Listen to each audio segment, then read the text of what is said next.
नमस्कार, स्वागत है आपका। मैं हूं आपके साथ रोहित पुनेठा। मुंबई के पूर्व पुलिस कमिश्नर परमवीर सिंह की चिट्ठी के बाद से महाराष्ट्र सरकार चारों ओर से घिरी हुई नजर आ रही है। बीजेपी लगातार उद्धव सरकार पर हमलावर है। परमवीर सिंह की चिट्ठी के बाद लगातार महाराष्ट्र के गृह मंत्री अनिल देशमुख के इस्तीफे की मांग की जा रही है। हालांकि एनसीपी और महाराष्ट्र सरकार ने इस्तीफे की अटकलों को सिरे से खारिज कर दिया। हालांकि ऐसे कयास लगाए जा रहे थे कि महाराष्ट्र सरकार में वरिष्ठ नेता एनसीपी प्रमुख शरद पवार इस मामले में कुछ बड़ा फैसला ले सकते हैं, लेकिन शरद पवार ने इस मुद्दे पर अपने ही मंत्री देशमुख का साथ दिया और साफ कर दिया कि अनिल देशमुख को नहीं हटाया जाएगा। लेकिन इस बीच शरद पवार अपने ही बयान से चारों ओर से घिर गए और खासतौर पर उनके एक दावे की सच्चाई सामने आने के बाद सवाल उठ रहे हैं। दरअसल शरद पवार ने परमवीर सिंह की चिट्ठी को लेकर दावा किया था कि अनिल देशमुख और सचिन वाजे के बीच बातचीत के आरोप गलत हैं, क्योंकि फरवरी महीने में देशमुख अस्पताल में भर्ती थे। अब देशमुख का एक वीडियो सामने आने के बाद शरद पवार घिर गए हैं। इंडिया न्यूज के पास अनिल देशमुख की 15 फरवरी की प्रेस कॉन्फ्रेंस का एक्सक्लूसिव वीडियो है, जिससे पवार के दावों पर अब बीजेपी सवाल उठा रही है।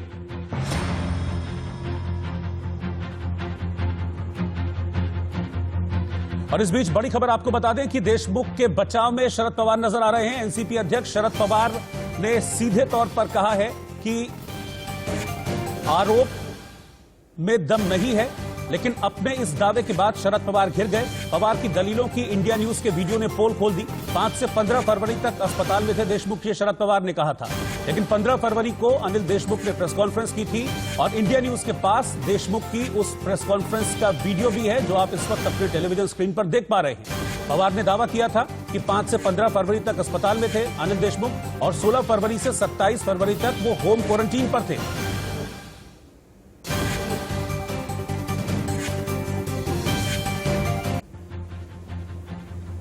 और अब हम आपको शरद पवार का दावा और इंडिया न्यूज पर उस वीडियो की सच्चाई दिखाते हैं। 2 तस्वीरें हम आपके सामने स्क्रीन पर रखने जा रहे हैं। पहली ये तस्वीर जो है वो आपको ये बताएगी कि शरद पवार का दावा क्या था, और दूसरी तस्वीर उस दावे की सच्चाई सामने रख देगी। क्योंकि शरद पवार ने आज एक प्रेस कॉन्फ्रेंस की, उस प्रेस कॉन्फ्रेंस में उन्होंने सीधे तौर पर दावा किया है कि अनिल देशमुख 5 से 15 फरवरी तक एक अस्पताल में थे। वो उस समय कोविड पॉजिटिव हो गए थे, तो अपना ट्रीटमेंट करा रहे थे, और 16 से 27 फरवरी तक वो अपने घर में होम क्वारंटीन थे।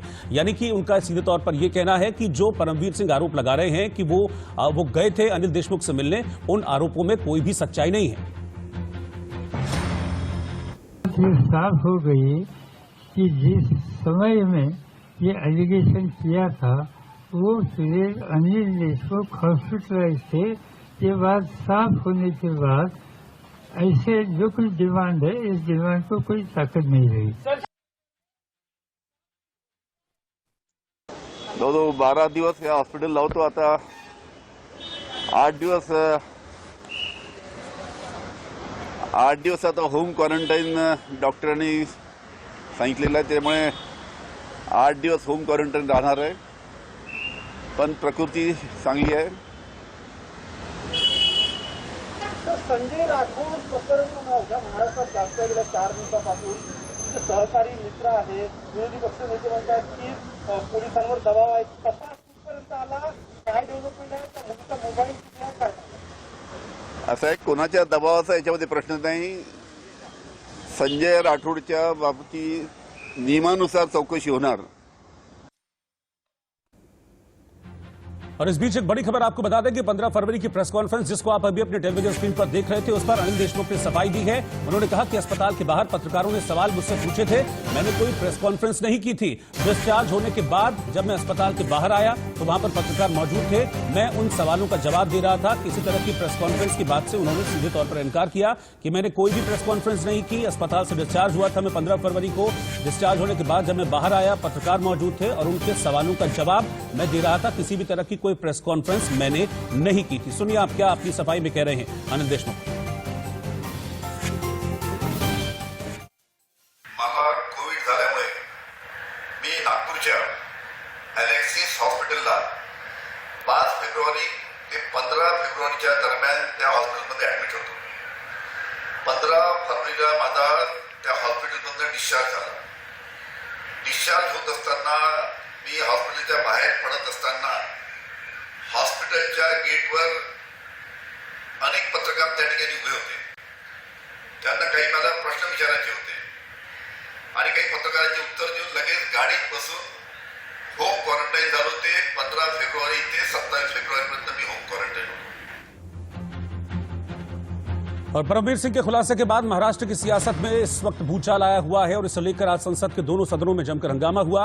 निर्दलीय सांसद नवनीत कौर राणा ने सचिन वाजे को लेकर सवाल उठाए कि 16 साल के लिए एक आदमी को किस आधार पर निलंबित किया गया और जेल में बंद कर दिया गया. जब बीजेपी की सरकार थी तब उद्धव ठाकरे ने खुद देवेंद्र फडणवीस को सचिन वाजे को वापस बुलाने के लिए कहा था.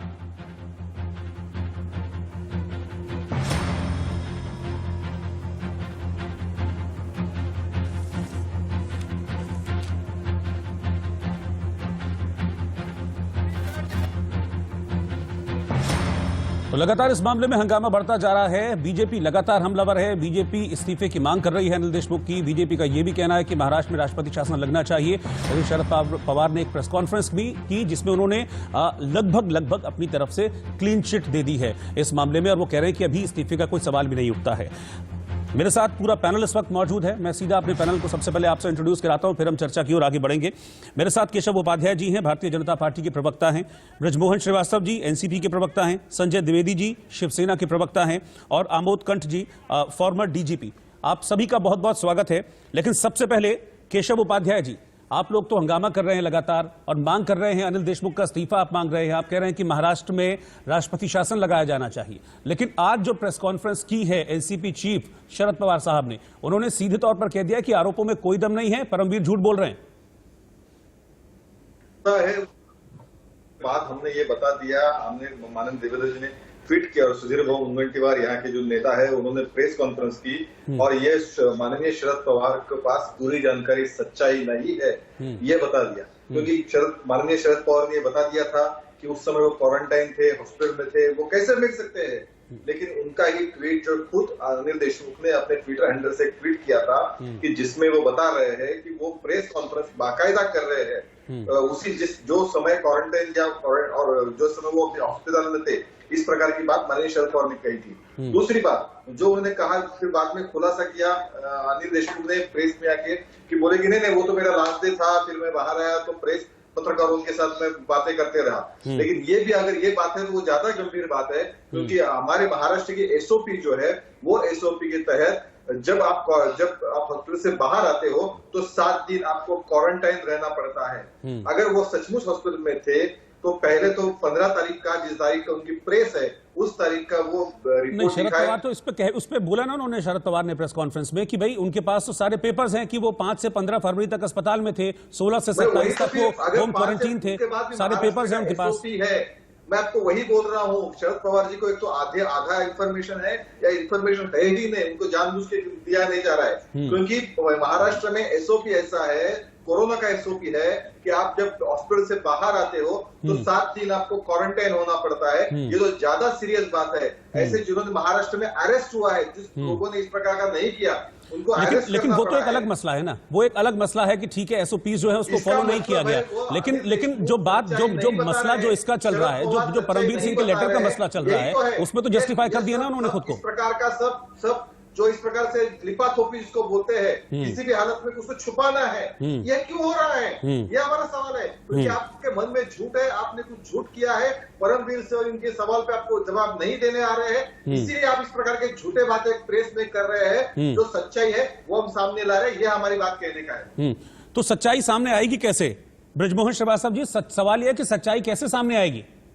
सच्चाई हम बता रहे हैं आपको हमारी बात पे विश्वास करना होगा. ये देखिए लेटर जो है जो परमवीर सिंह जी ने पत्र लिखा है उसके पॉइंट नंबर 7 पे वो लिखते हैं in and around mid February. What do you mean by mid February? Is it 15 is only the mid February? NCP खुद कह रही है बगैर लेटर को पढ़े बीजेपी के लोगों को तो ये लग रहा है कि बस राष्ट्रपति शासन लग जाए, सरकार भंग हो जाए और उसके बाद ये चुनाव और ये सरकार में आ जाए. मैं एक बात बता दूं केशव जी दिमाग से निकाल दीजिएगा कि महाराष्ट्र सरकार को कुछ दिला पाएगा. यहाँ पर तीनों पार्टियां एक है और ये सरकार 3.5 साल पूरे करेगी और उसके बाद 5 साल भी पूरे करेगी. ये किसी हालत में होने वाला नहीं है. आपको ना कानून मालूम है, ना आप किसी बात को जानते हैं, ना आपने ये खत पढ़ा है, आपने लेटर पढ़ा, पॉइंट नंबर 7 पढ़ा आपने, पॉइंट नंबर 7 पढ़ा कि नहीं आपने? क्या अरे भाई लिखा है साहब, पॉइंट ये नंबर कहाँ की 7? सच्चाई है? तो पढ़ के ये मुझे बताइए बताओ। मुझे, पढ़ के बताइए मुझे, मालूम कुछ है नहीं। मैं आपसे अरे एक बात कहना मालूम चाहता आपको हूँ, नहीं है, आप बता रहे हो वो सच्चाई। परमवीर ये सिंह जी कहाँ का ने जस्टिस है? अपराध किया है, अपराध। मैं आज ये बोल रहा हूँ, आमोद टंड साहब यहाँ पे सुन रहे हैं, वो बताएंगे। इन्होंने इंडियन एडमिनिस्ट्रेटिव सर्विसेज के जो कंडक्ट रूल है उसका 9 नंबर का वायलेशन किया है। इनको कोई भी इंफॉर्मेशन लीक करने का और कोई भी इंफॉर्मेशन ट्रांसफर करने का राइट नहीं है। इनको सस्पेंड टर्मिनेट होना चाहिए। मैं आपसे बात सुन लीजिए पहले, केशव जी बात सुन लीजिए।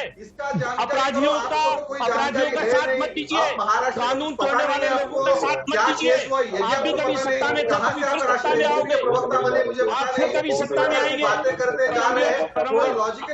सीपी ने आपको मालूम नहीं है, सीपी ने देश का कानून तोड़ा है। कानून एज ए आईपीएस ऑफिसर उन्होंने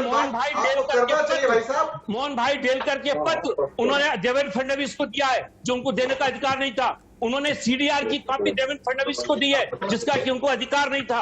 उन्होंने कानून तोड़ा है और साथ ही साथ जो उन्होंने खत लिखा उस खत को लीक करने का उनको राइट नहीं था, वो लिख ही नहीं सकते थे। आपकी सरकार ने खुद ने, सुन लीजिए केशव जी, एक मिनट थोड़ा सुन लीजिए, ध्यान से सुनिए मेरी बात। मैं जो जवाब दे रहा हूँ उसको आप सुन लो। मैं जो कह रहा हूँ उसे सुन तो लीजिए। अरे उसे सुन तो लो मेरे भाई। केशव जी मेरी बात सुन तो लीजिए, मैं क्या बोल रहा हूँ। बन जाओ, मालूम है कि आप ये सारा थोड़ा सुन लीजिए, थोड़ा सुन लीजिए। अभी नोएडा का जो एसपी था, नोएडा के जो एसपी थे, सुन तो लीजिए, सुन तो लीजिए। नोएडा के एसपी ने ठीक है, आप लोग मेरे साथ बने रहिए, आप लोग मेरे साथ बने रहिए। इस बीच एक और बड़ी खबर आ रही है, सुप्रीम कोर्ट पहुंच गए हैं परमवीर सिंह। मुंबई के पूर्व police commissioner Paramvir Singh supreme court पहुंच गए हैं। अनिल देशमुख के घर के सीसीटीवी की जांच की मांग उन्होंने की है। उन्होंने कहा है कि देशमुख पर आरोपों की जांच सीबीआई से कराई जाए। ये मांग परमवीर सिंह ने की है, सुप्रीम कोर्ट में मांग की गई है। परमवीर सिंह ने अपनी 130 पेज की याचिका में महाराष्ट्र के गृह मंत्री अनिल देशमुख के साथ हुए पूरे प्रकरण की सीबीआई जांच की गुहार सुप्रीम कोर्ट से लगाई है। उन्होंने कहा है कि जो सीसीटीवी फुटेज है अनिल देशमुख के घर का, वो सीसीटीवी फुटेज जब्त किया जाए, उस सीसीटीवी फुटेज का अनुसंधान किया जाए और फिर दूध का दूध पानी का पानी हो जाएगा। यानी कि वो कह रहे हैं कि सीसीटीवी फुटेज को हो सकता है कि खत्म कर दिया जाए या उसको नष्ट कर दिया जाए, इसीलिए सुप्रीम कोर्ट गए हैं और वो कह रहे हैं कि इस पूरे प्रकरण की जांच अब सीबीआई से करवाई जाए। और इस बीच लगातार बार पलटवार चल रहा है। संजय राउत किस तरह से सरकार का बचाव कर रहे हैं और केंद्रीय मंत्री प्रकाश जावड़ेकर ने कैसे एक बार फिर से अटैक किया है इस पूरे मामले को लेकर महाराष्ट्र की सरकार पर, एनसीपी पर। देखिए, ये तय किया है कि अनिल देशमुख के ऊपर जो आरोप हुए या हो रहे हैं उसमें कोई तथ्य नहीं है और उनकी जांच होनी चाहिए। तो उसमें गलत क्या है? कोई भी उठेगा और आरोप करेगा किसी के ऊपर भी। आजकल तो बहुत बड़ा सिलसिला चल रहा है, वैसे आरोप इस देश के सभी राजनेताओं के ऊपर होते हैं और होते आ रहे हैं। आप देखिए केंद्र में कितने मंत्री उनके ऊपर आरोप होते हैं, महाराष्ट्र में होते हैं और राज्यों में होते हैं। अगर हर सबका इस्तीफा हम लेकर बैठे तो सरकार चलाना मुश्किल होता। अगर ये चैलेंज सरकार स्वीकारने को तैयार है जांच का, तो आप बार बार इस्तीफे की बात क्यों करते हो? इस्तीफा लेना या किसी को मंत्री बनाना ये पूरा अधिकार होता है, ये मुख्यमंत्री का होता है। मुख्यमंत्री उस बारे में देखो, सीधी बात है, आज तक दुनिया ने कहीं नहीं देखा कि पुलिस ही बम प्लांट करती है। ये क्या साधारण स्थिति है? यह असाधारण समस्या है। मुख्यमंत्री को बने रहने का जरा भी अधिकार नहीं है। अगर जन के राज में और जिनका विश्वसनीय आदमी है, अगर उनका जो हैंडल है एक तरह से, उसी को वही अगर प्लांट करता है और ये एटीएस का ही आरोप है, तो ये क्या दर्शाता है? स्थिति क्या है? और अगर पुलिस कमिश्नर गृह मंत्री कैसे वसूली करता है यह अगर बताता है तो उसके साइन से ही आया है ना पत्र। और एक मंत्री महीने का 100 करोड़ रुपए वसूलने की योजना बनाता है, बताता है, तो ये जो है ये स्थिति महाराष्ट्र का इतना लो पॉलिटिक्स कभी नहीं हुआ है। और मैं इस वक्त चल रहा हूं संजय द्विवेदी जी के पास, शिवसेना के नेता हैं। संजय जी, सवाल यह है कि जांच कब होगी? आज शरद पवार साहब ने भी यही कहा कि सीएम देखेंगे जांच कब करनी है, कैसे करनी है। अब सवाल इस पर भी उठ रहा है कि इतनी देरी क्यों? शनिवार को यह मामला सामने आ गया था, शनिवार को लेटर सामने आ गया था, अभी तक जांच को लेकर कोई चीज स्पष्ट नहीं हो पाई है।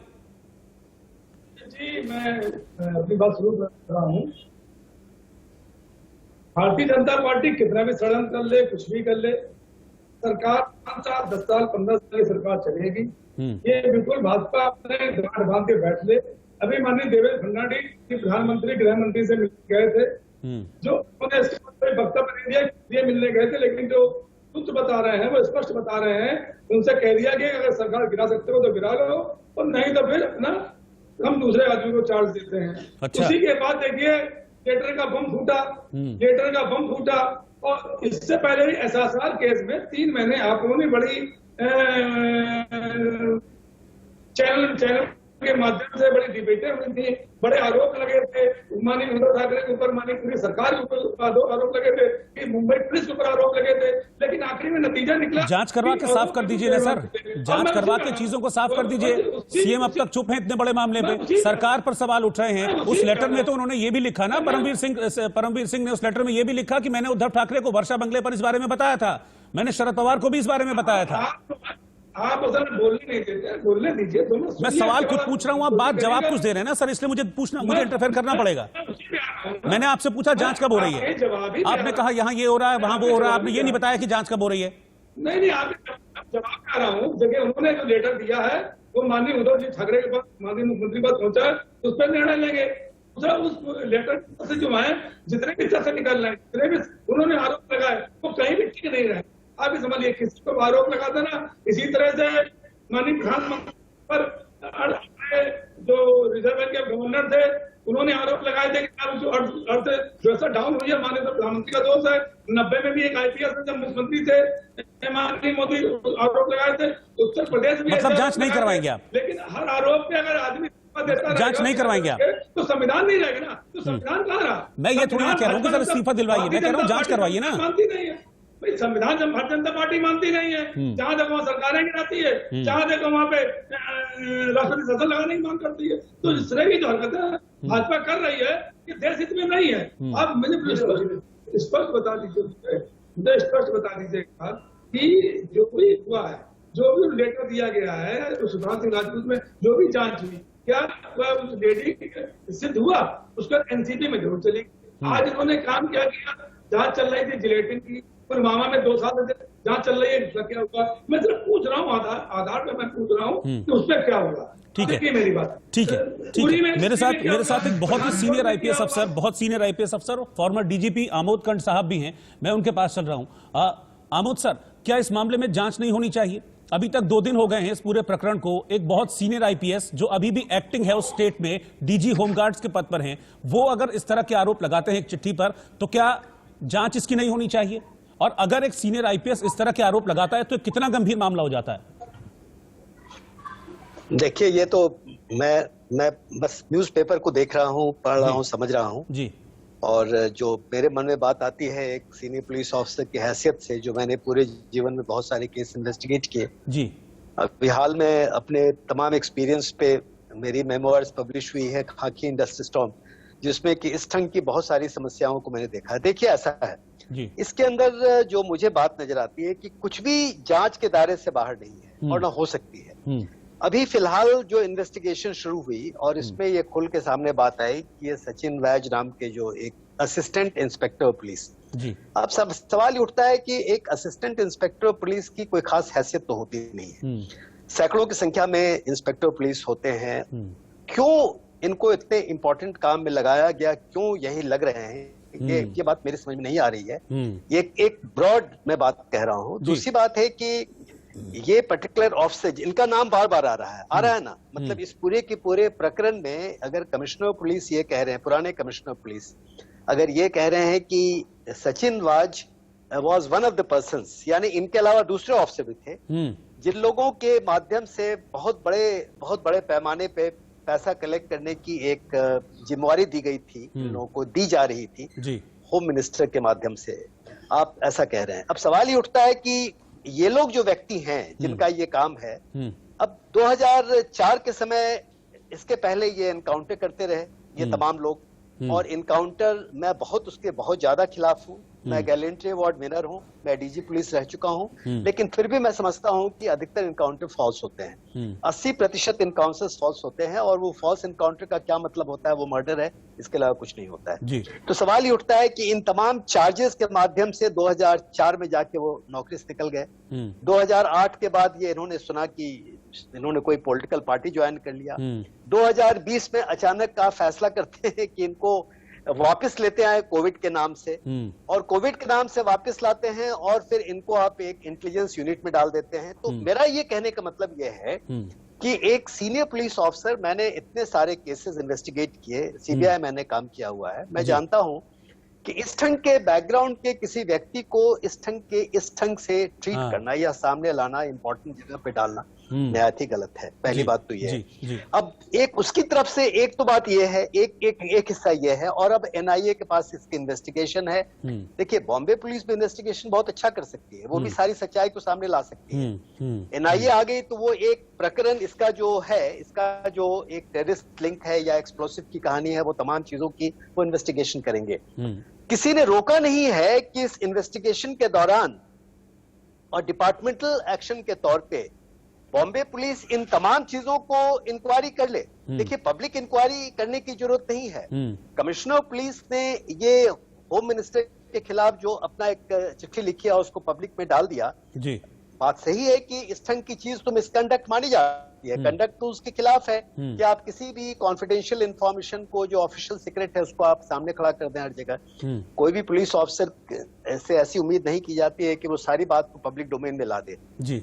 लेकिन मान लीजिए अगर पब्लिक डोमेन में बात आ गई तो आज इसकी इंक्वायरी जो होगी, मैं आपको स्पष्ट कर दूं, इसकी कोई पब्लिक इंक्वायरी करने की आवश्यकता नहीं है जी। पुलिस के अंदर, पुलिस के पास इतने अधिकार होते हैं कानूनों के अंतर्गत, या एडमिनिस्ट्रेटिव लेवल पे उनके विजिलेंस डिपार्टमेंट होती है, उनके एंटी करप्शन डिपार्टमेंट होती है, बहुत सारे डिपार्टमेंट हैं जो बॉम्बे पुलिस एक कंट्री की नामचीन पुलिस फोर्स है, बहुत अच्छी पुलिस मानी जाती थी। अब तो शायद ये हालात देख करके बहुत बुरी हालत नजर आ रही है मुझे।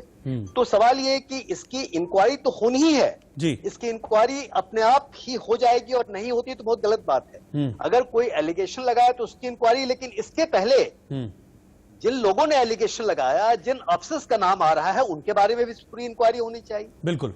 तो ये सारे चीज का खुलासा अभी रेवेरो साहब का को बयान आ रहा था, क्यों कहे कि भाई 92 साल के हो गए, वो इन्वेस्टिगेशन नहीं कर सकते। उन्होंने कहा कि आप किसी जज को लगा दें जो उसकी इंक्वायरी करते। It's not a bad idea, it's not a bad idea कि ये सारी बातों को किसी भी रिटायर्ड जज के माध्यम से इसकी एक जुडिशियल इंक्वायरी भी हो सकती है, और होनी चाहिए। अगर हम बॉम्बे पुलिस और ये तमाम पॉलिटिकल जितने लोग इसमें शामिल हो रहे हैं, उनके खिलाफ शिकायत हो रही है, इन तमाम शिकायतों को ध्यान में रखते हुए बहुत जरूरी है कि एक एक्सटर्नल बॉडी जिसपे पूरा विश्वास हर किसी का हो, वो उसे इंक्वायरी करे। एक और पॉइंट मैं कहना चाहूंगा, अब बताइए, इसके अंदर सुना कि एक सोशल वर्क की एक डिपार्टमेंट, मुझे नहीं पता था, हमारे यहाँ अभी दिल्ली पुलिस में हम लोग के क्राइम अगेंस्ट वुमेन सेल होते हैं, बहुत सारे सेल्स होते हैं। एक जो इसमें ब्रांच है, सोशल वर्क ब्रांच कहते हैं। अब उस ब्रांच के अंदर जितने भी काले धंधे हो रहे हैं और जितने भी इस ढंग का काम होता है, जिसको चाहे वो सट्टेबाजी हो, चाहे वो ड्रग्स हो, चाहे कुछ और हो, उन तमाम चीजों पे मतलब जो हफ्ते हफ्ते की बात चल रही है कि लोग हफ्ता वसूलने की मशीन बन गई, या तमाम लोग जो इसमें काम कर रहे थे, इनका मकसद कुछ और है कि सोसाइटी में आप क्राइम को रोकें, लेकिन क्राइम रोकने के बदले लोग शिकायत कर रहे हैं कि ये क्राइम के ही एक हिस्सा बन गए और एक्सटॉर्शन की यूनिट बन गई है। तो ये तमाम बातें मिला जुला करके बॉम्बे पुलिस को और महाराष्ट्र की सरकार को एक कटघरे में खड़ा करती है। बिल्कुल जाहिर सी बात है। और ये आज की कहानी नहीं है, इसलिए एक मेरा रिक्वेस्ट होगा आप लोगों से, सबों से जी। देखिए, ये कहानी बहुत पुरानी है, इसमें ऐसा नहीं है कि ये मैं पॉलिटिकल पार्टी का नाम ले लूं कि शिवसेना रिस्पांसिबल है या बीजेपी रिस्पांसिबल है या कांग्रेस रिस्पांसिबल है, ये सवाल नहीं है। ये जो नासूर है, ये जो गंदगी है, मैं देख रहा हूं कि पिछले 15 साल से ही चल रही है। 2014-2000 से लेके 15-20 साल से ये कहानी चल रही है। बॉम्बे पुलिस के साथ एक दिक्कत है कि ऑर्गेनाइज्ड क्राइम बॉम्बे में होता है और ज्यादा होता है, और जगहों को लेके, और बहुत बारे पुलिस वाले फंस जाते हैं ऑर्गेनाइज्ड क्राइम में, ठीक है, और आप उनकी तारीफ भी करते हैं। तो ये तमाम बातों को देखते हुए इस बात की आवश्यकता है कि हम एक न्यूट्रल, एक प्रॉपर इंक्वायरी करें। ठीक है, सारी चीज, ठीक है, प्रॉपर इंक्वायरी, एक न्यूट्रल इंक्वायरी होना बहुत जरूरी है, तभी जो सच है वो सामने आएगा। केशव उपाध्याय जी, लेकिन मुझे लगता है कि शायद क्लीन चिट तो अभी से दी जा रही है, क्योंकि सामने में लिखा गया कि कोई परमवीर का इस्तेमाल कर रहा था। फडणवीस दिल्ली जाते हैं, पीएम मोदी और शाह से मिलते हैं, और फिर परमवीर की फिर चिट्ठी सामने आ जाती है। ये तो एक तरीके से सारा का सारा जो दोष है वो बीजेपी के ऊपर मढ़ दिया है कि इसके सबके पीछे बीजेपी दरअसल साजिश करता है, महाराष्ट्र सरकार को अस्थिर करने की कोशिश है। 16 साल के बाद एक पुलिस अधिकारी को वाजे को री इंस्टेट किया जाता है। किसके कहने पे, किसने किया? शिवसेना के मुख्यमंत्री थे सचिन, जब वो मुख्यमंत्री है तब सचिन वाजे जो 16 साल से सस्पेंडेड है, उनको अचानक से उनको रीइंस्टेट किया जाता है। रीजन दिया जाता है कि कोरोना की वजह से मैन पावर शॉर्टेज है, लेकिन काम क्या दिया जाता है? ये सीपी जो सबसे इंपॉर्टेंट यूनिट है उसका काम, यानी कोरोना से कोई लेना देना नहीं। इसके पहले 5 साल जब बीजेपी की गवर्नमेंट थी तब भी शिवसेना ने वाजे को वापस लो, ये बार बार कहा। बीजेपी ने कहा कि ये लॉ के हिसाब से होगा, हम इसमें कुछ नहीं करेंगे। तब देवेंद्र जी मुख्यमंत्री, तब की बात है। दूसरी बात, परमवीर सिंह को सीपी किसने बनाया? परमवीर सिंह सीपी बने इसी सरकार ने, गत फरवरी में इसी सरकार ने, जो उद्धव ठाकरे मुख्यमंत्री थे उन्होंने बनाए। वो जिरेक्लिन का मामला जब आया, वो कब आया? वो भी इसी सरकार के मामले में। कल तक परमवीर सिंह हो, सचिन वाजे क्या लादेन है? ये वाक्य था महाराष्ट्र के मुख्यमंत्री का, जो विधान भवन में उन्होंने वाक्य स्टेटमेंट किया था। तो ये कल तक ये सारे आपके चहेते ऑफिसर थे, चाहे वो परमवीर सिंह हो, चाहे सचिन वाजे हो, तो फिर आपके लोगों ने जो कुछ किया तो उसका बीजेपी का क्या लेना देना? क्या इसके बाद जो लेटर लिखा है परमवीर सिंह ने, उसमें जो सवाल रेज किए गए उसका आंसर कौन देगा? ठीक है, क्या ये और ये तो सब पता चल सकता है। ठीक है, ब्रिजमोहन जी इस पर जवाब देना चाह रहे हैं, ब्रिजमोहन जी इस पर जवाब देना चाह रहे हैं। मैं ब्रिजमोहन जी से जवाब भी लेता हूँ फटाफट। ब्रिजमोहन जी, हाँ, जवाब दीजिए इस पर, बोलिए। देखिए, मेरा सवाल यह कि जांच कब होगी? परमवीर सिंह जी और इस पूरे प्रकरण की जांच बेहतर तरीके से होगी, और जैसा कि अभी आमोद कंठ साहब ने बोला है, ये पब्लिक डोमेन पे आ चुका है मामला। शरद पवार साहब ने भी इस मामले में कहा है और मुख्यमंत्री जी से निवेदन भी किया है कि वो इसकी जांच कराएं। जो भी एक निष्पक्ष एजेंसी हो, चाहे ये तय करने का अधिकार जिन लोगों को है वो तय कर लें कि किससे हमको जांच करानी है, एक बात। दूसरा, आमोद कंठ साहब ने उस बात को भी अभी सुनिश्चित किया है कि एक्स सीपी ने सर्विस कंडक्ट रूल की सेक्शन 9 की अवहेलना की है, जो कि पूरी तौर से मैं कह रहा हूं ना, ठीक है, उसकी आप कार्रवाई कीजिए। बात तो सुन लें। एक पुलिस के अधिकारी से अपेक्षा नहीं की जाती है कि जिस कानून को वो जानता हो उस कानून को वो तोड़े। वो सबसे बड़ा अपराधी है। एक आदमी जो कानून नहीं जानता है वो कानून तोड़े तो उसको माना जा सकता है, लेकिन एक आदमी जो कानून का रक्षक है, कानून को जानता है और हमारे हिंदुस्तान की सबसे प्राइम सर्विसेज का आदमी है, आईपीएस है वो, यदि वो कानून की अनदेखी कर रहा है तो उसको अपराधी ही माना जाएगा, उसको अपराधी से अलग हटके नहीं देखा जा सकता। तीसरी बात, जो आपका कहना है ये बीजेपी के हाथ पे कैसे खेल रहे हैं, इस लेटर के अंदर उन्होंने बगैर किसी रेफरेंस के, बगैर किसी रीजन के, अपने लेटर के पॉइंट नंबर 14, 15, 16 में मोहन भाई डेलकर के इशू को उठाया है। उनका ये इन्होंने इसलिए उठाया कि मोहन भाई डेलकर के 16 पेज के एक सुसाइड नोट में दादरा हवेली की तो जांच होनी है। मैं यही तो कह रहा हूं, जब जांच होगी तो पूरी उसकी होगी ना, जांच तो इसी की तो होनी है। जांच जो सवाल आपको लग रहा है कि सवाल उन्होंने जो कहे हैं, जो लेटर में उन्होंने कहा है वो सब झूठ है, तो उसी की तो जांच होनी चाहिए। सच या झूठ कौन, सच या झूठ कैसे पता चलेगा? आप एक बात बताइए, आप अपने चैनल पे सच सुनना चाहते हैं झूठ, या वो सुनना चाहते हैं जो आप चाहते हैं? नहीं, बिल्कुल भी नहीं। मैं तो कह रहा हूं आप बोलिए, जांच कराएंगे। आप सच सुनना चाहते हैं ना, तो सच सुनिए ना, मैं आपको सबूत के साथ बता रहा हूं। नहीं तो मैं ये कैसे मान लूं कि आप सच कह रहे हैं? बिना जांच के मान लूं आप बिना जांच के मान लूं आप सच कह रहे हैं? मैं आपसे यही तो कह रहा हूं, बगैर जांच के मत मानिए।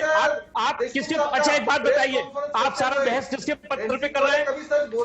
आप परमवीर सिंह के पत्र पे बहस कर रहे हैं ना? मैं परमवीर सिंह के लेटर की बात कर रहा हूँ, मैं उस लेटर की बात कर रहा हूँ जिसमें, अरे केशव जी आप पढ़ लो लेटर, मोहन डेलकर के मामले में इन्होंने। अच्छा ठीक है, मैं आप लोगों के पास वापस आ रहा हूँ, इस वक्त हेडलाइंस मुझे लेनी है, हेडलाइंस के बाद वापस आ रहा हूँ, हेडलाइंस के बाद वापस आ रहा हूँ, मुझे 1 मिनट का वक्त दीजिए, 1 मिनट का वक्त दीजिए, हेडलाइंस के बाद आ रहा हूँ। तो मुंबई के पूर्व पुलिस कमिश्नर परमवीर सिंह की चिट्ठी को लेकर लगातार सवाल उठ रहे हैं, मामला भी लगातार गर्माता जा रहा है। उसी पर हम चर्चा कर रहे हैं। पूरा पैनल मेरे साथ है। मैं संजय द्विवेदी जी के पास चल रहा हूं, शिवसेना के नेता हैं। संजय जी बताइए, उद्धव ठाकरे की चुप्पी को लेकर भी बीजेपी लगातार सवाल उठा रही है कि चीफ मिनिस्टर अब तक इस मामले में कुछ बोले नहीं है, अभी तक उनकी तरफ से कोई रिएक्शन नहीं आया है। और आज शरद पवार साहब ने भी कहा कि भाई जो भी होगा वो सीएम देखेंगे, जांच का आदेश भी उन्होंने ही देना है। तो जी आप देखिए, कल माननीय शरद पवार जी ने प्रेस कॉन्फ्रेंस की, जयंत पाटिल जी ने प्रेस कॉन्फ्रेंस की, संजय राउत जी ने प्रेस कॉन्फ्रेंस की इस मैटर के बारे में। जो बराबर उद्धव माननीय मुख्यमंत्री जी बराबर इस केस को देख रहे हैं, ऐसा नहीं आप खुद देखिए हर उसका काम कर रहे हैं। तो आप जो बात भाजपा जो कह रही है, ये गले में हजम नहीं होती किसी के। जिस तरह से भाजपा आरोप लगा रही है, जिस तरह से जिलेटिन का मामला आया, मैं यही बात से पूछना चाहता हूँ आपके संज्ञान में लाके कि पुलवामा में 44 सैनिक शहीद हुए हमारे, 200 ग्राम 200 किलो आर्डिनेंस वहाँ पाया गया। आज 2 साल से एनआईए जांच कर रही है, तो इसमें क्या बीजेपी का हाथ था जो जांच भी पूरी नहीं होने दे रही है। लेकिन इनको सबक महाराष्ट्र सरकार पे नहीं है, महाराष्ट्र की पुलिस को सबक नहीं है। एनआईए जांच कर रही है, एटीएस जांच कर रही है। अभी सचिन वाजे के बारे में एनआईए के द्वारा या एटीएस के द्वारा जो भी निर्णय आएगा तो देशवासी जानेंगे। अब उससे पहले आप चिट्ठी लेके चिट्ठी बम ले आए, तो चिट्ठी बम में सबूत होने चाहिए, तो उसमें बताना चाहिए कि हमारे जो चिट्ठी आपने इन्होंने दी, आज मोहन डेलकर सुसाइड हुई, उसमें बीजेपी नेता ने क्यों, उनके सांसद थे, उन्होंने बीजेपी नेताओं के ऊपर आरोप लगाए हैं। तो अगर इनके अंदर संवेदनाएं होती, संवेदनशील पार्टी होती, तो निश्चित उस केस के लिए भी उसमें आवाज उठाई होती। लेकिन इनकी संवेदनाएं नहीं है, क्योंकि देवेंद्र एक दिन के मुख्यमंत्री बने थे, उनकी सबसे बड़ी दिक्कत ये हो गई, मुख्यमंत्री पद चला गया। अब उनको ये लग रहा है कि मुख्यमंत्री कैसे बनना है। तो मुख्यमंत्री ऐसे नहीं बनता है। आपने झूठा आरोप शिवसेना पे लगा दिया, शिवसेना ने गठबंधन वापस कर दिया, धोखेबाज। तो क्या आप ये कह रहे हैं कि बीजेपी ने या फडणवीस ने बोला परमवीर सिंह को कि भाई जाओ तुम लेटर लिखो, आप ये कह रहे हैं? जांच होनी चाहिए, हम तो जांच की मांग कर रहे हैं ना, हर चीज की जांच की सरकार में आप है और आप ही मांग कर रहे हैं, आप ही की सरकार है, आप ही मांग कर रहे हैं। सर जांच आप ही कराएंगे? तो नहीं मांग कर सकते हैं, हम तो मांग कर सकते हैं ना पब्लिकली। हम मांग कर रहे हैं कि जांच होनी चाहिए, जांच होनी चाहिए हर चीज की, कि देवेंद्र फडणवीस के भी परमवीर सिंह का संबंध क्या है, ये भी जांच होनी चाहिए। जो भी मैटर हो रहा है उसमें जांच होनी चाहिए। तो जांच कौन कराएगा? चाहिए ना, जांच हमारे मुख्यमंत्री जी कराएंगे। जांच होनी चाहिए इसकी, हम सब जांच होनी चाहिए ना। हम तो हमारे संजय राउत जी ने कहा कि जांच इसकी जांच होनी चाहिए। बिना जांच किसी का आरोप कैसे? भाई संविधान में लिखा हुआ है, जब तक कोई दोषी ना सिद्ध हो जाए तब तक आप उसे दोषी नहीं कह सकते हैं। आप सभी आदमी को दोषी सिद्ध किए जाते हैं, तो ये कुछ जज थोड़ी ना है। भाई भारतीय जनता पार्टी है तो जजों को हटा दे। इतने माननीय जज हमारे बने हुए, सुप्रीम कोर्ट, हाई कोर्ट या लोअर कोर्ट में जो जज उनको हटा दे, खुद ही जज बन जाए। आप भी तो आरोपी लगा रहे हैं ना, आप भी तो आरोपी लगा रहे हैं ना कि बीजेपी मिली भगत कर रही है। आप भी तो आरोपी लगा रहे हैं। बिल्कुल बीजेपी की 100% मिली भगत है, ये आप समझ। देखिए पहले एसएसआर केस में आरोप लगाया था, आपने भी डिबेट थी, एसएसआर केस में क्या हुआ, इन्होंने डायरेक्ट सरकार को दोषी बनाया था और मुंबई पुलिस को दोषी बनाया था। जब सीबीआई से जांच हुई, सीबीआई जांच भी कैसे हुई, आपके बारे में, इसके बारे में जानना चाहिए आपको। बिहार में जाके फिर सुप्रीम कोर्ट गया, वहां जांच हुई, जांच के बाद क्या नतीजा निकला, जांच के बाद जो मुंबई पुलिस ने जांच की थी वही साबित हुई। आज जो ये आरोप लगा रहे हैं, आरोप लगाने से पहले इस्तीफा मांग रहे हैं, राष्ट्रपति शासन की धमकी दे रहे हैं, ठीक है, ये उचित नहीं है। ठीक है, कोई मतलब इसका ठीक है। ब्रिजमोहन जी भी कुछ कह रहे हैं, फिर मैं केशव जी के पास चलूंगा। ब्रिजमोहन जी आप कुछ कह रहे हैं, बोलिए, अपनी बात रख लीजिए। मैं भाई साहब, मैं आपसे ये कहना चाह रहा हूँ कि परमवीर सिंह जी का जो पत्र है वो अपने आप में सबूत है कि बीजेपी और परमवीर सिंह जी के बीच में कोलैबोरेशन है। देखिए इन्होंने इसमें ये लिखते हैं कि मैंने इस बात को उठाया था कि मोहन डेलकर की जो उनकी सुसाइड यहाँ जरूर हुआ है, लेकिन उनको परेशान दादरा नगर हवेली में किया है, तो इसको वहां ट्रांसफर कर दिया जाए, वहां पे पुलिस स्टेशन पे। मुद्दा ये था कि उन्होंने अपने सुसाइड नोट में ये स्पष्ट लिखा था कि वहां के प्रशासक, वहां के कलेक्टर, वहां के एसपी और वहां का पूरा पुलिस प्रशासन मुझे एक लंबे समय से प्रताड़ित कर रहा है। इसकी जानकारी मैं 2 बार लिखित में प्रधानमंत्री जी को दे चुका हूं, 2 बार मैं गृह मंत्री जी को दे चुका हूं और संसदीय समिति के अंदर मैंने इस मुद्दे को रखा है, लेकिन कोई मेरी सुनवाई नहीं कर रहा। अब ये अगर परमवीर सिंह अगर सच्चे पुलिस ऑफिसर होते तो वो ये कभी नहीं कहते कि उस पुलिस ऑफिसर के पास जांच करने के लिए भेजा जाए जिसके खिलाफ शिकायत हो रही है। वो ये चाहते थे कि ये पूरी की पूरी जांच वहीं पे वो पुलिस अधिकारी करें जिनके खिलाफ उस लेटर के अंदर लिखा गया था। और इन्होंने कानून की अनदेखी करके ये 16 पेज का पत्र देवेंद्र फडणवीस साहब को उपलब्ध कराया। गैर कानूनी काम परमवीर सिंह जी ने किया है। और परमवीर सिंह जी का यह पत्र अपने आप में पूरा सबूत है कि वो बीजेपी से मिलकर अब अपने आप को वो समझ गए थे कि इनको महाराष्ट्र की आघाड़ी सरकार से कोई सहयोग नहीं मिलेगा, क्योंकि ये गैर कानूनी काम कर रहे थे। ये एक ऐसे व्यक्ति का उपयोग कर रहे थे जिसको कि इन्होंने खुद ने नियुक्ति दी, उसको इन्होंने सीआईयू का वो बना दिया, इंचार्ज बना दिया। उसके माध्यम से पता नहीं ये क्या क्या कर रहे थे। इनको समझ में आ गया था कि वर्तमान आघाड़ी सरकार, वर्तमान मुख्यमंत्री जी का कोई सहयोग नहीं मिलेगा, तो इन्होंने पाला बदला, बीजेपी की तरफ गए। और बीजेपी की, अगर आप गृह मंत्री पे आरोप लगा रहे थे तो आप गृह मंत्री की खाली बात करते। ये मोहन भाई डेलकर का मुद्दा आपने क्यों उठाया? Just to gain the favour of the BJP. He is fully related with the BJP। Keshav ji इस पर जवाब दे दीजिए। केशव जी अब जवाब दे दीजिए इस पर। इसका जवाब, अरे भाई साहब, हम तो यही कह रहे हैं, अगर झूठ है चलो तो उनके इंक्वायरी करने के लिए भी रानी देशमुख को साइड में उतरना पड़ेगा। भाई तो मैं कह रहा हूँ कुछ नहीं करना पड़ेगा। क्यों? अमित शाह साहब के ऊपर आरोप लगाया था। सुन लीजिए, अमित शाह साहब जब गृह मंत्री थे, वहां के डीजी, वहां का जो पुलिस ऑफिसर था, उसने आरोप लगाया था, उनकी जांच उनको नहीं हटाया था, उनको नहीं हटाया था अमित शाह साहब। जरा सुनिए, अभी जरा सुनिए। क्या डीजी बंजारा 2007 में उन्होंने राइटिंग में लिख के दिया था। ठीक है, मैं 2 मिनट रोक रहा हूं आपको। मनीष सिसोदिया दिल्ली के उप मुख्यमंत्री एक प्रेस कॉन्फ्रेंस कर रहे हैं, वहीं चल रहे हैं सीधा।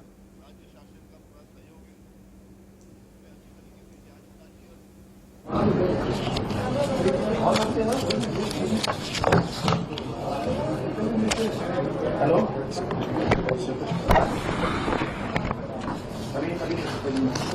आज मुख्यमंत्री अरविंद केजरीवाल जी ने दिल्ली में लिकर माफिया पर शिकंजा कसने के लिए बहुत बड़ा कदम उठाया है, एक बहुत बड़ा निर्णय लिया है। दिल्ली की एक्साइज पॉलिसी में बदलाव करके उन सारे फैक्टर्स को हटाया जा रहा है जिनकी वजह से दिल्ली में लिकर माफिया अपना अवैध कारोबार चलाने में कामयाब होता है, जिनकी वजह से चला पाता है।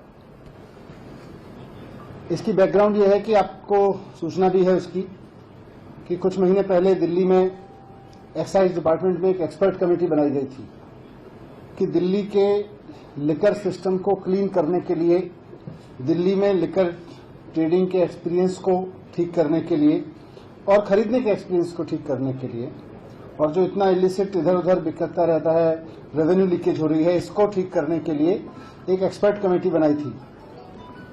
उसके बाद में उस रिपोर्ट पर और बाकी चीजों पर पब्लिक के सुझाव भी मांगे थे।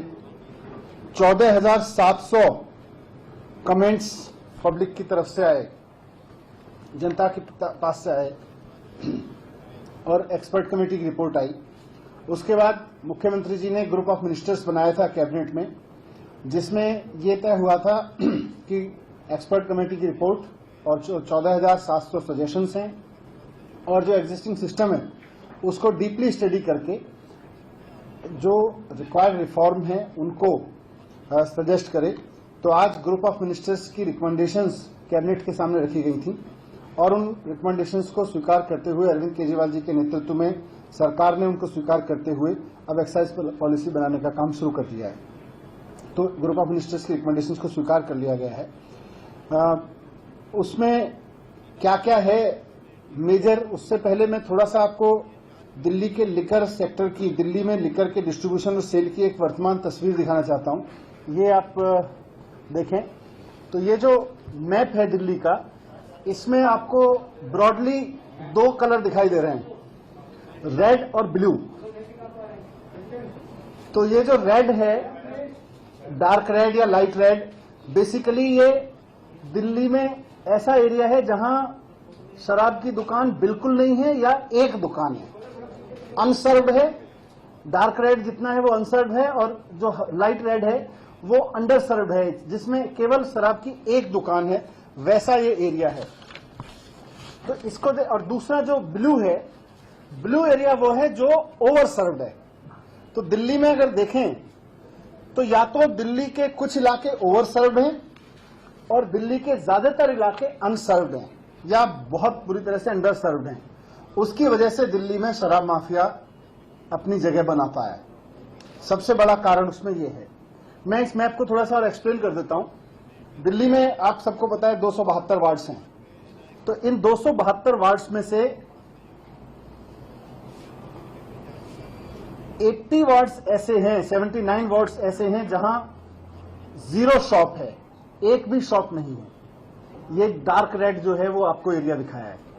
45 वार्ड्स ऐसे हैं जहां एक शॉप है, जो लाइट वो दिखाया है आपके सामने। और थोड़ा सा ग्रीन जो है जो दिखाया है लाइट ग्रीन वाला, जहां 2 शॉप्स हैं। ये सारा इस तरह से देखें तो 158 वार्ड्स ऐसे हैं, यानी कि 272 में से 58% दिल्ली या तो अनसर्व्ड है या अंडर सर्व्ड है। या तो एवरेज के हिसाब से देखें तो या तो वहां शराब नहीं उपलब्ध है, कोई दुकान नहीं है, या है तो इक्का दुक्का दुकान है।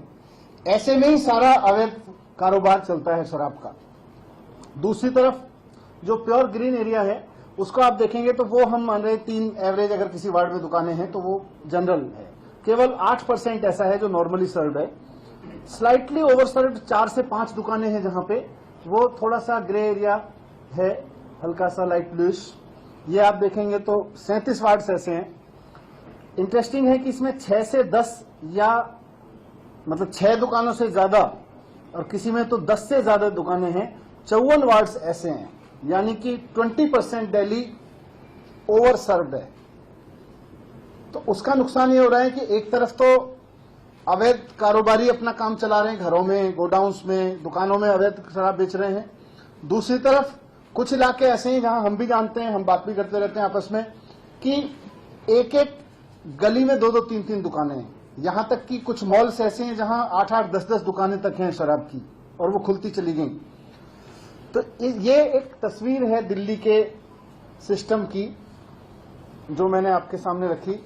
ये चीज मैं रेवेन्यू के भी कह सकता हूं आपके सामने कि अच्छा, इसमें एक इंटरेस्टिंग चीज और है, मैंने नोट की थी कि 50% 850 के करीब दुकानें हैं, उनमें से 50% दुकानें केवल 45 वार्ड्स में हैं।